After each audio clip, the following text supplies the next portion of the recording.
Boa noite, gente boa. Boa noite. Meu nome é Roberlan e sou casado com a Gisélia, pai do Roberlan também, em minha homenagem, tá bom? E ela pediu para eu dar uma satisfação aos irmãos de que nós não estaremos todos juntos aqui por causa de ele estar se recuperando de um resfriado. Até segunda ele estava muito bem, na terça ele já não estava legal. Aí é claro, um xarope aqui, negócio ali e vamos, né? Dizem que criança tem saúde de passarinho. Aí a gente está numa recuperação lá, mas pelo que eu vi de bagunça, eu acho que ele está melhorando. Então, meus irmãos, nós estamos num período às portas de escolher quem vai ser o líder da nossa nação, e é um momento bastante difícil, é um momento bastante tenso. Eu estava conversando hoje com o seu Tião é meu vizinho, e eu falei: seu Tião, eu voto desde os 16 anos, tenho 44, e eu nunca vi um processo eleitoral igual esse que eu estou vivendo. A gente chegou ao ponto, eu lembro que quando eu era criança, era comum as pessoas dizerem que política, futebol e religião não se discute. Mas geralmente o pessoal brigava ou por religião ou por futebol. Por política eu não lembro.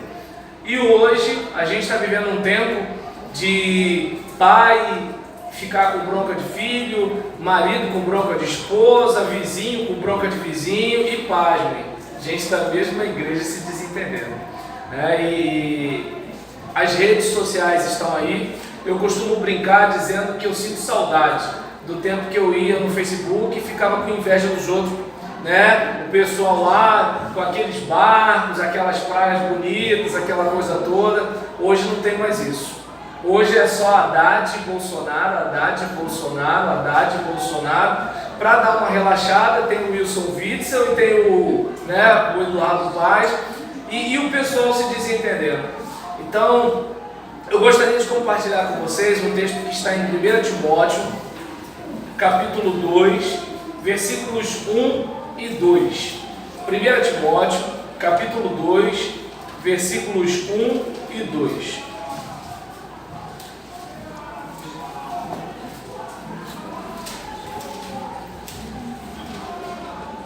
Primeira Epístola de Paulo a Timóteo, capítulo 2, versículos 1 e 2.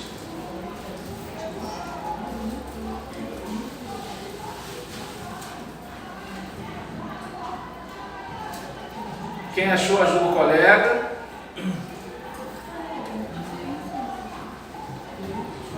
Primeiros Coríntios, 2 Coríntios, Gálatas, Efésios, Filipenses, Colossenses, 1 Tessalonicenses, 2 Tessalonicenses. Aí vai, 1 Timóteo.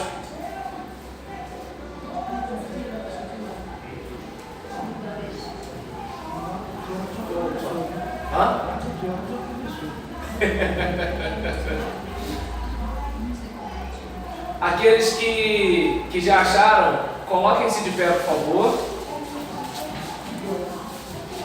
1 Timóteo, capítulo 2. Isso. Opa. Agora foi. 1 Timóteo, capítulo 2, versículos 1 e 2. A congregação pode ler, por favor? Admoesto-te, pois antes de tudo, que se façam deprecações, orações, intercessões e ações de graça por todos os homens, pelos reis e por todos os que estão em presença, para que tenhamos uma vida quieta e sossegada, em toda piedade e honestidade. E aí os irmãos podem sentar. Eu não sei se dá para os irmãos perceberem o seguinte: a gente está numa época aqui, que é a época em que o texto é escrito, que não é uma democracia republicana, não é um período que a gente pode votar e ser votado, não é um período de candidatura, de propaganda eleitoral, não é um período de verba pública né, direcionada para financiar a propaganda eleitoral. É um período que, olha, vai estar no poder quem vai estar no poder e a gente só pode aceitar. É mais ou menos isso. E Paulo está deixando claro que existe alguém acima do governante.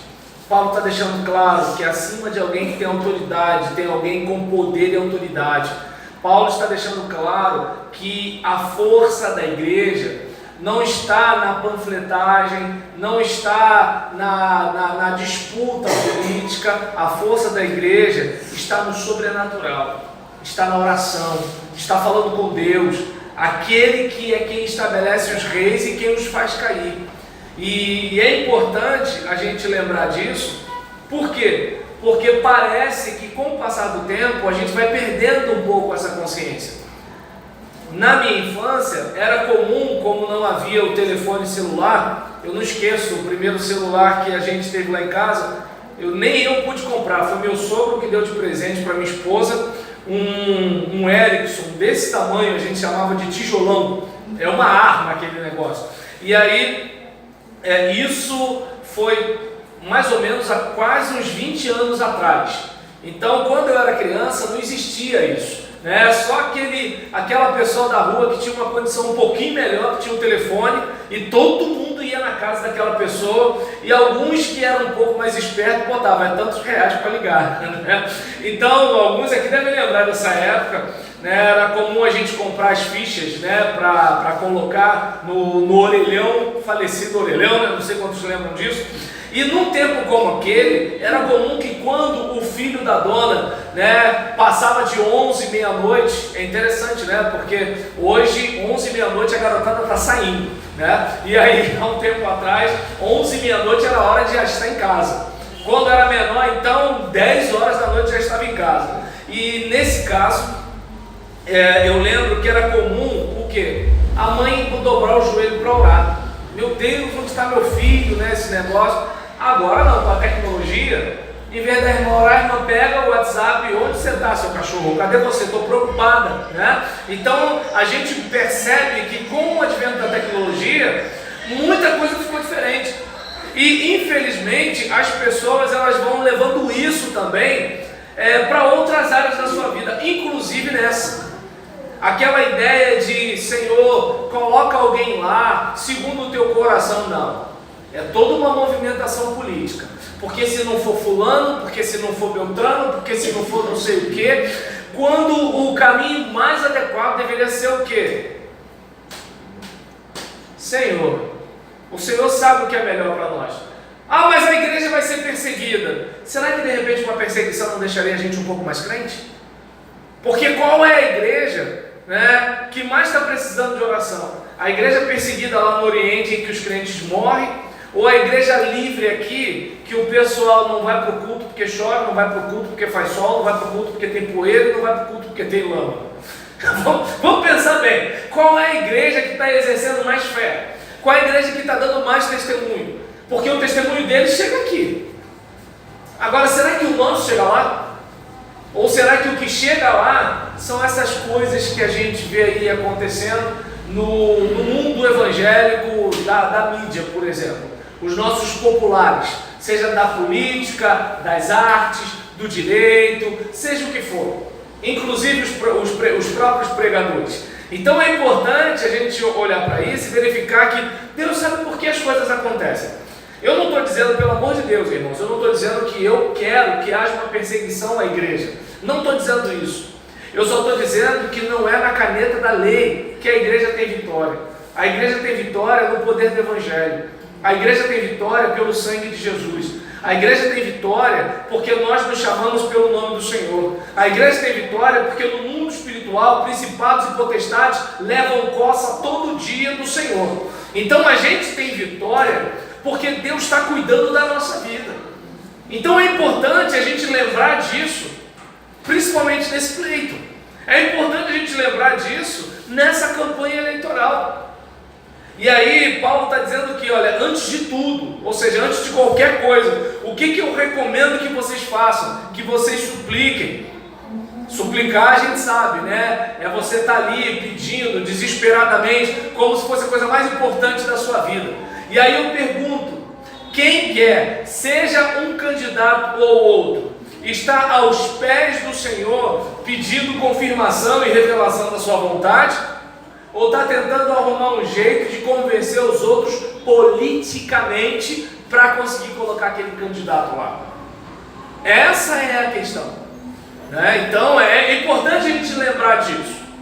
Uma outra situação que ele orienta aqui, que sejam feitas orações, ou seja, que as pessoas abram o seu coração diante de Deus, que haja intercessões. Intercessão é você fazer a mesma coisa da petição, só que pelo outro, né? É como quando o pastor Henrique estava aqui fazendo oração pelos enfermos. Eu lembrei de uma irmã que lá no domingo pediu oração por Maganésia. Não sei quem é Maganésia, não sei quantos anos tem, mas oro. Como? Por quê? Porque eu gostaria que alguém estivesse orando por mim. Eu gostaria que alguém estivesse orando pelo meu filho. Eu gostaria que alguém estivesse orando pela minha esposa. Então, o alvo é que haja súplicas, mas também haja intercessões e ações de graças. Reclamar é muito fácil, né, gente? E às vezes parece que é um pouco gostoso reclamar, já reparou? Já viu fila de banco? Ó, fila de banco, fila de hospital e fila de procurar emprego. Oh, coisa boa! É um tal da gente fazer uma competição de desgraça. E aí quando um fala, minha vida está ruim, o outro fala, minha vida está pior.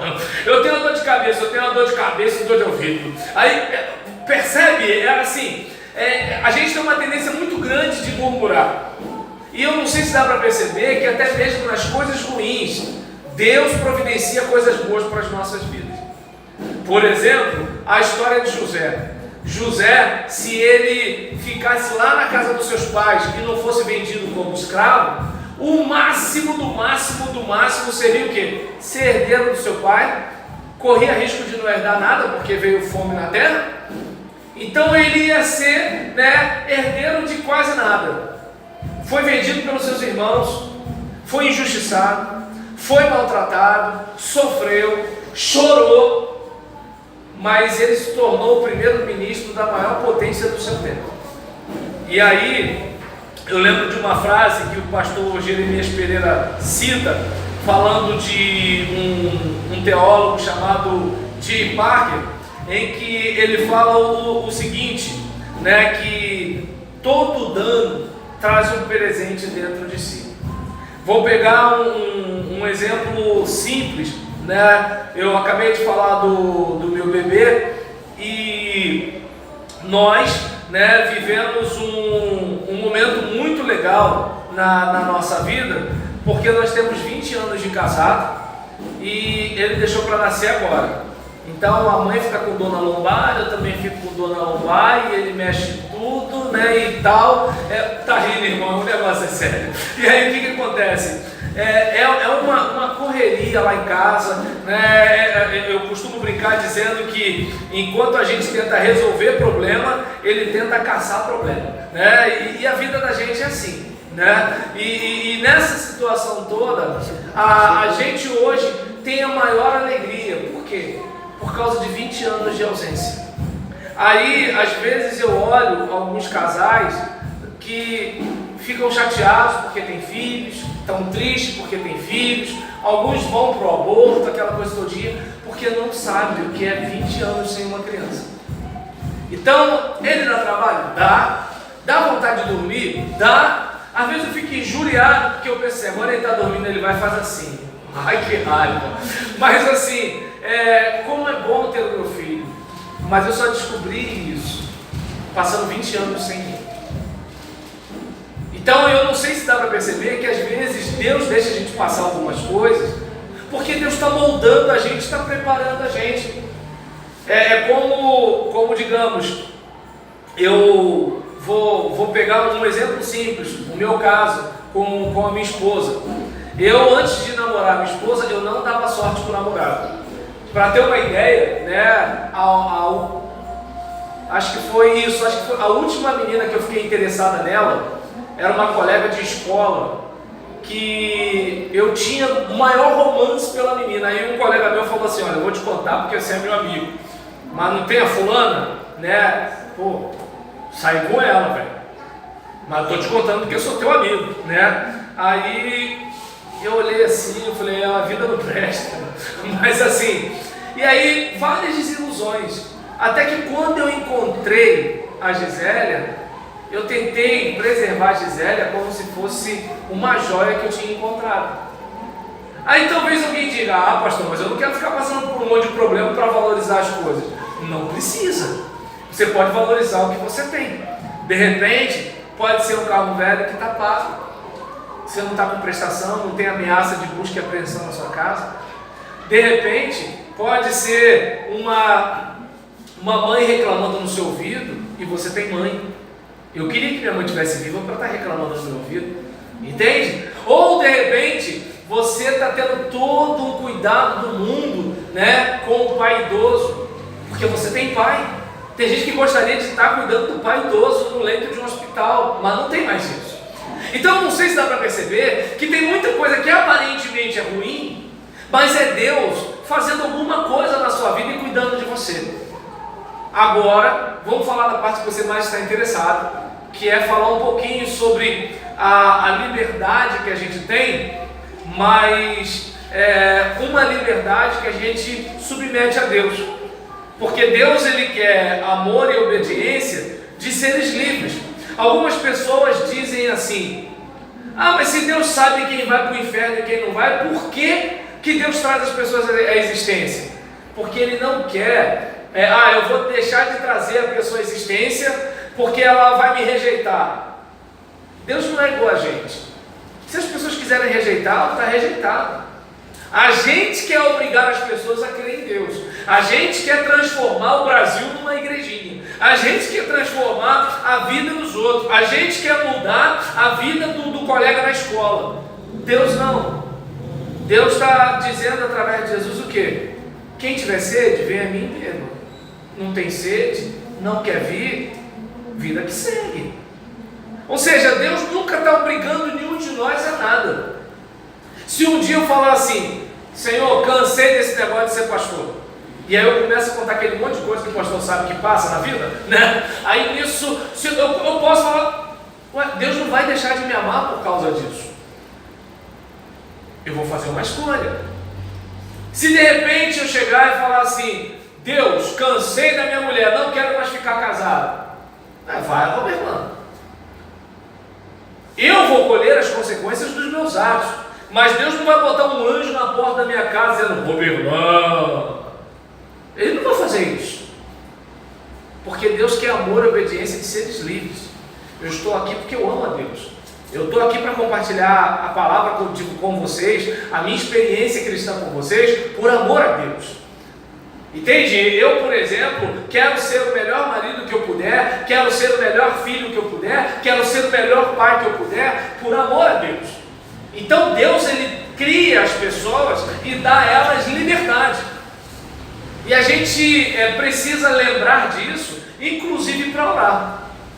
De dizer o seguinte, Senhor, olha, o Senhor não botou uma faca no meu pescoço, mas eu quero falar contigo, eu quero conversar contigo, eu quero ouvir o conselho da tua palavra, eu quero me alimentar da sua palavra. E aí, é importante a gente lembrar que, embora crentes, existem pessoas que, como é que eu posso dizer, seus valores estão muito mais baseados nas condições humanas do que no poder de Deus, como a gente falou aqui no início.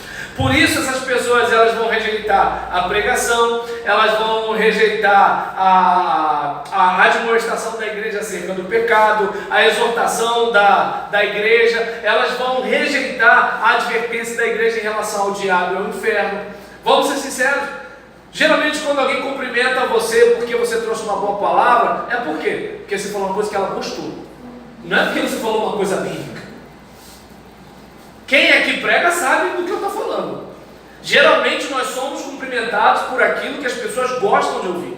E qual é o problema? A igreja não está nessa terra para falar o que as pessoas gostam de ouvir. Ela está nessa terra para denunciar o pecado e anunciar a salvação de Deus.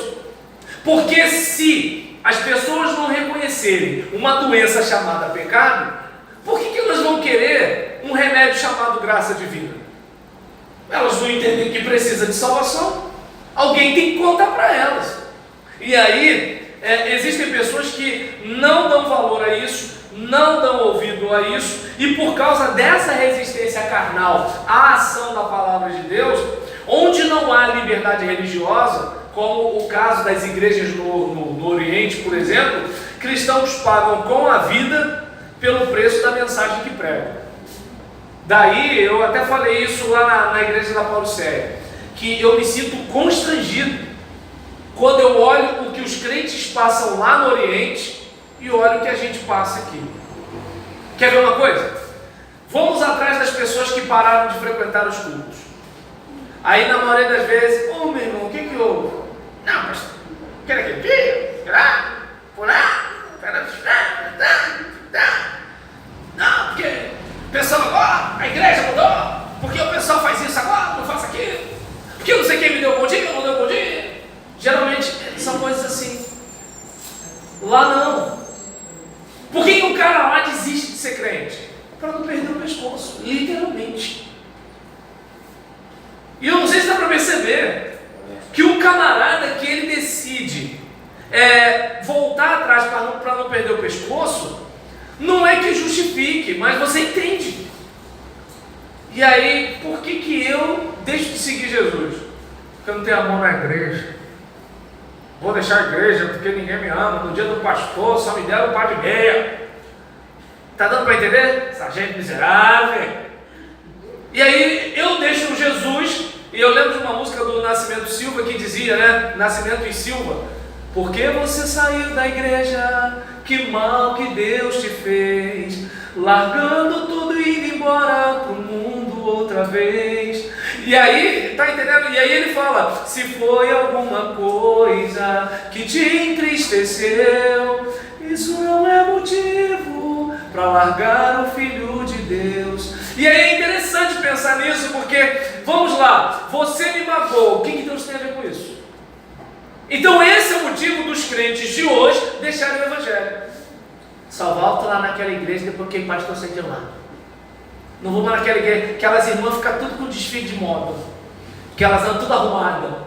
Se as irmãs andam mais ou menos, né, vão tudo igual bruxa, jaburu, esses negócios. As irmãs vão arrumadas, é tudo vestido, é desfile de moda. O pessoal é muito metido, o pessoal é muito não sei o que lá. Se o pessoal gosta de cumprimentar e tudo tal, o pessoal cheio de intimidade, cheio de liberdade. Se o pessoal é distante, é frio. E aí você olha lá o pessoal perde o pescoço, perde sangue, seus filhos são queimados, suas mulheres são violentadas, tortura, e aquela gente está lá sem negar Jesus. Aí eu volto a perguntar, quem precisa de oração? A igreja livre ou a igreja perseguida? E aí, diante de uma situação dessa, né, é importante que eu e você, né, diante disso tudo que está acontecendo, a gente precisa se conscientizar sobre a importância de valorizar a liberdade no nosso país. Você, se quiser, pode sair agora e começar a chamar pessoas para Cristo. Talvez isso não possa mais acontecer. É claro que alguém vai dizer, sabe por quê? Porque você votou no candidato tal. Não.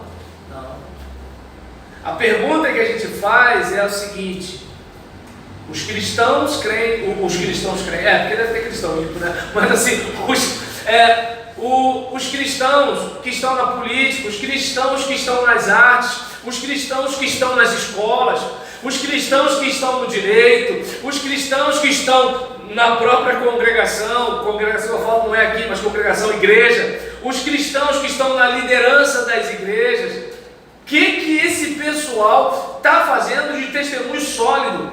Os cristãos na rede social. E quando eu estou falando isso, eu estou falando de mim também. É importante a gente observar isso tudo, por quê? Porque algumas sociedades punem como crime qualquer tipo de reprovação às práticas aprovadas por elas.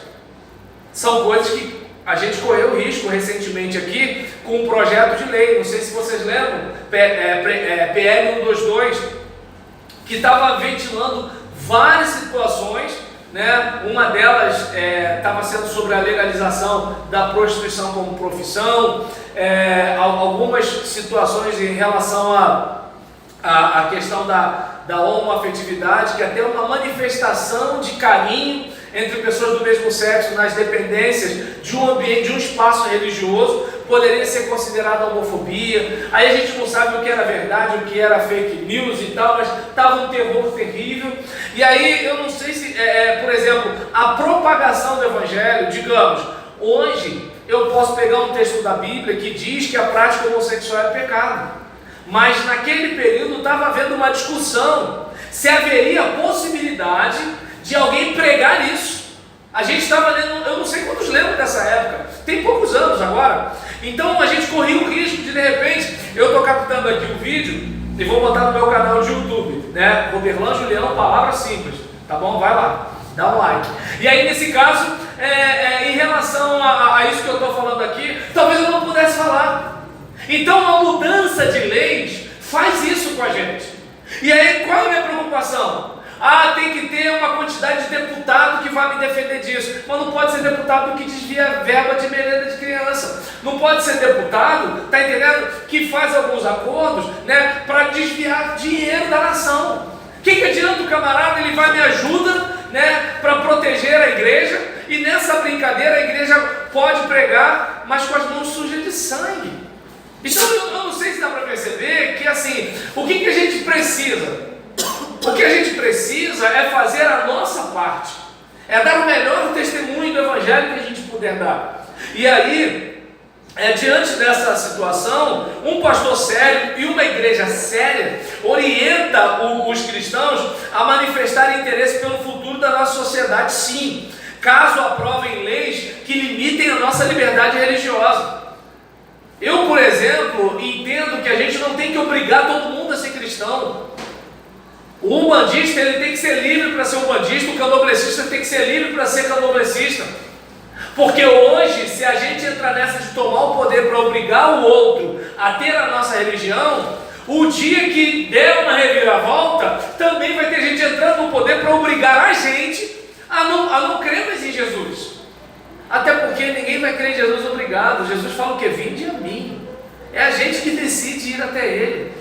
Eis que coloco diante de vocês a bênção e a maldição, o bem e o mal, a vida e a morte. Escolham a vida. Eu não sei se dá para perceber que Deus deu liberdade para as pessoas.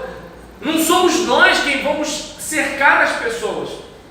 E aí, o Estado, ele tem o seu papel para que haja ordem social. Entretanto, seu poder não pode violentar a liberdade de pensamento de ninguém. O senador, ele não está lá para decidir em quem eu creio. O deputado não está lá para decidir o que a igreja pode pregar.